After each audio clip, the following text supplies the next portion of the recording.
When the Olive Garden opened in January, it satisfied a craving the good people of Grand Forks, North Dakota had waited more than a year to indulge.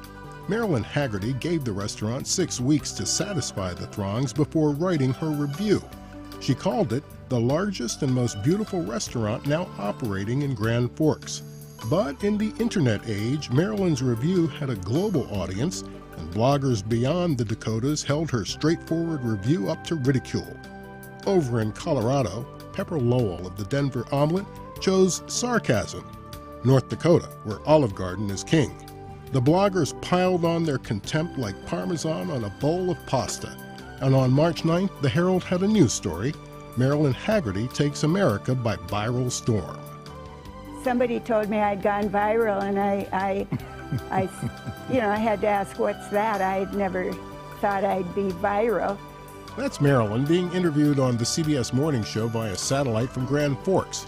She was still red hot on the internet, and before you know it, there was Marilyn in New York chatting with Anderson Cooper, being photographed with famed chef Anthony Bourdain, who had tweeted, very much enjoying watching internet sensation Marilyn Hagerty triumph over the snarkologists, myself included. Another true believer in Marilyn's corner was her son Bob, a journalist who does his writing at the Wall Street Journal. For the first couple days, I noticed that everybody was writing about my mom. And I started thinking, well, when are they going to ask me to do it? When they didn't ask, Bob used his own initiative to back his mother in a column that ran on page 1. I got more email response to that story than anything I've ever written in 30 plus years of journalism, far more. The fact is, Marilyn Hagerty was a solid journalist long before she went viral. When Al Neuharth first met her, she was Marilyn Hansen, editor of their college newspaper, The Volant. She had been the woman in charge of mostly an all-female staff. And all of a sudden, here we showed up, a lot of us still wearing our khakis, back from the war. So she had a completely different crew to deal with. That's Marilyn on the right, and that's Neuharth on the phone.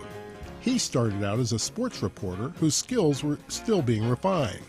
She taught us, first of all, that we had to be accurate and we had to be fair, but we had to also be independent. Marilyn caught the journalism bug in high school after a teacher praised her writing skills. After college, she worked at the Aberdeen American News.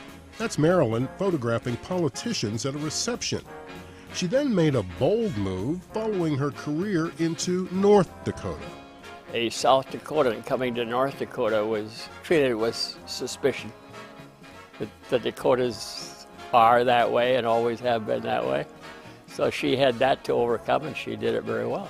One of the first stories she wrote as a journalist was about falling into a storm sewer during a heavy rain and almost drowning. And she wrote a first-person, very humorous account of this. And that sort of, I think, put her on the map as a local journalist. Make no mistake, Marilyn is one fine journalist whose career has taken her all over the world. Here she is, having tea in Hong Kong, with the Terracotta Warriors in China, and closer to home, at age 60, suiting up with the University of North Dakota's women's basketball team. Marilyn's advice for journalists? Get out of the office. You really get your best ideas by going out and talking to people without any preconceived plan. And that was the principle that took Marilyn to the Olive Garden last March. So what did you like most about Olive Garden that had you so excited?